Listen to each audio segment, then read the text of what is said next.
pessoal, boa tarde para todos aí.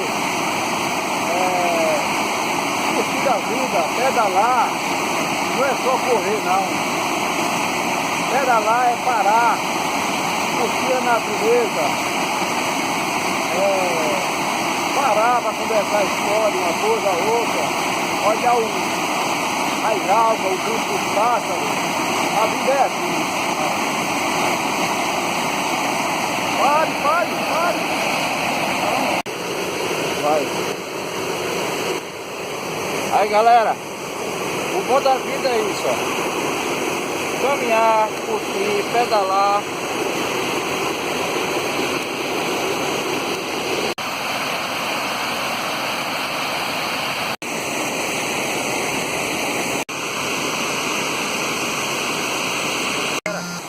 Aqui é assim, ó. A gente pedala, curte a vida, vê a natureza, as águas, os pássaros.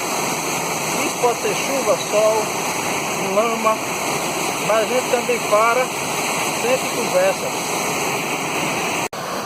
Aí a gente para, senta, conversa, diz o que é melhor para o outro, dá uma opinião e continua a vida.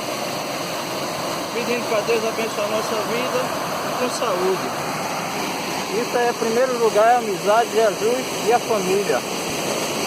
Meu tio, a vida é cheia de altos e baixos. A vida não é tão fácil assim, é feita de montanhas, altos e baixos. Curtir a vida não é correr, é parar, caminhar, parar, tirar foto. Conversar para. Depois você edita isso. Parou não. Parou? Não, vai parar. Então, acho que